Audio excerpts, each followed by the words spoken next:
बोले थे ना, बस बात बढ़ेगी और कुछ नहीं। आप नहीं समझे होंगे।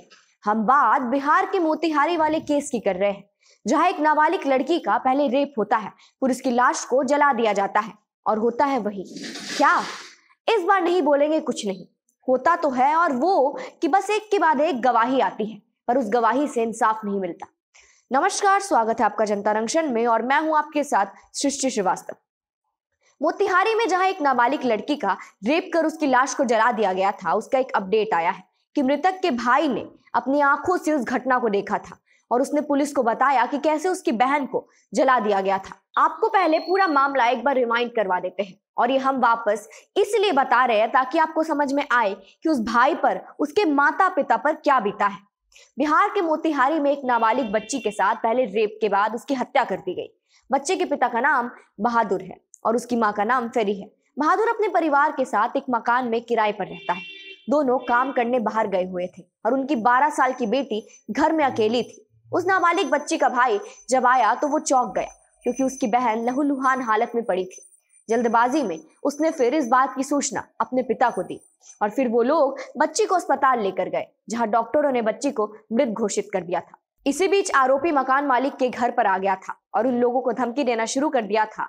आरोपी ने बहादुर को कहा था कि अगर शव नहीं जलाओगे तो तुम्हारा और तुम्हारे परिवार का भी यही अंजाम होगा। जिसके बाद रात के 12 बजे मृत बच्ची के शव को एक सुनसान जगह पर नमक और केरोसिन डालकर उसे जलवा दिया गया था। इसके बाद उन्होंने मुकदमा नहीं दर्ज करने की धमकी भी दी थी। इस घटना के बाद मृत बच्ची के पिता बहादुर ने एक वीडियो बनाया था न्याय की गुहार लगाते हुए, और वो वीडियो वायरल भी हो गया था। ये वीडियो मोतिहारी के एसपी नवेंद्र चंद्र झा के पास पहुंचा था।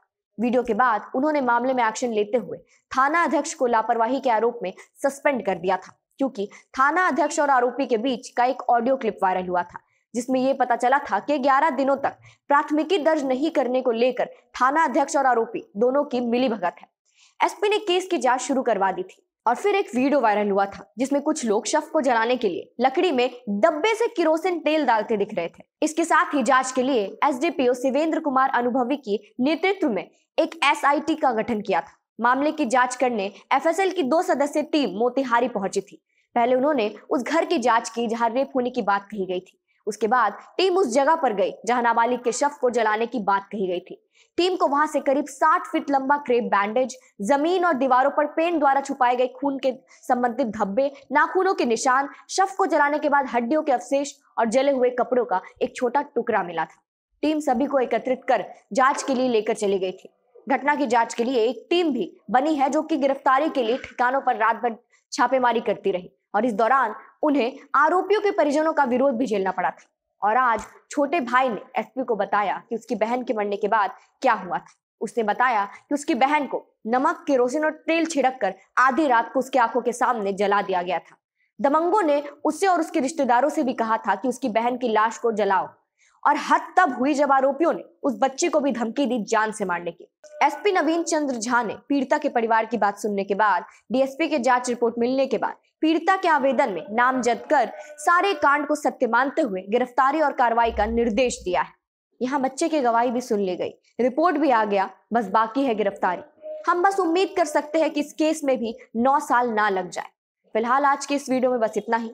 इसी के साथ देखते रहे जनता रंक्शन। हमें यूट्यूब पे सब्सक्राइब करें, फेसबुक पे लाइक करें और ट्विटर पे फॉलो करें। और अगर आप चाहते हैं कि हम इसी तरह बेबाक अंदाज में पत्रकारिता करते रहें तो स्क्रीन पर दिख रही डिटेल्स को डोनेशन दें। धन्यवाद।